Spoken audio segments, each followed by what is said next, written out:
एका भेटीने पालटले स्वराज्याचे भविष्य। मराठा साम्राज्याला संपवण्यासाठी आलेल्या बलाढ्य अफजल खानाचा छत्रपती शिवाजी महाराजांनी कसा पराभव केला, त्यांच्या धैर्य, बुद्धिमत्ता आणि रणनीतीचा हा थरारक प्रसंग तुम्हाला अचंबित करेल।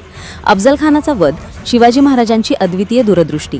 1659 विजयपूरच्या आदिलशाहीने शिवाजी महाराजांचा वाढता प्रभाव संपवण्यासाठी अत्यंत बलाढ्य सरदार अफजल खानाला पाठवले। खान मोठ्या फौजेसह स्वराज्यावर चालून आला होता। शिवाजी महाराजांनी थेट युद्धाऐवजी मुत्सद्देगिरीचा मार्ग निवडला।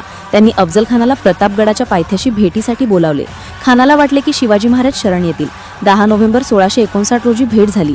खानाने महाराजांना मिठी मारण्याच्या बहाण्याने कटारीने वार करण्याचा प्रयत्न केला, मात्र महाराजांनी आपल्या अंगरख्याखाली वाघनखे लपवली होती। खानाने वार करताच महाराजांनी अत्यंत चापल्याने वाघनखांनी खानाचे पोट फाडले आणि त्याला ठार मारले। अफजल खानाच्या वधामुळे स्वराज्याचा दरारा वाढला। हा प्रसंग शिवाजी महाराजांचे अतुलनीय धैर्य, प्रसंगावधान आणि शत्रूला त्याच्याच डावपेचात हरवण्याची अद्वितीय क्षमता दर्शवतो। हा विजय मराठा साम्राज्यासाठी एक महत्त्वाचा टप्पा ठरला। हा प्रसंग तुम्हाला कसा वाटला ते सांगा। अनसबस्क्राईब पण करा। जय शिवराय।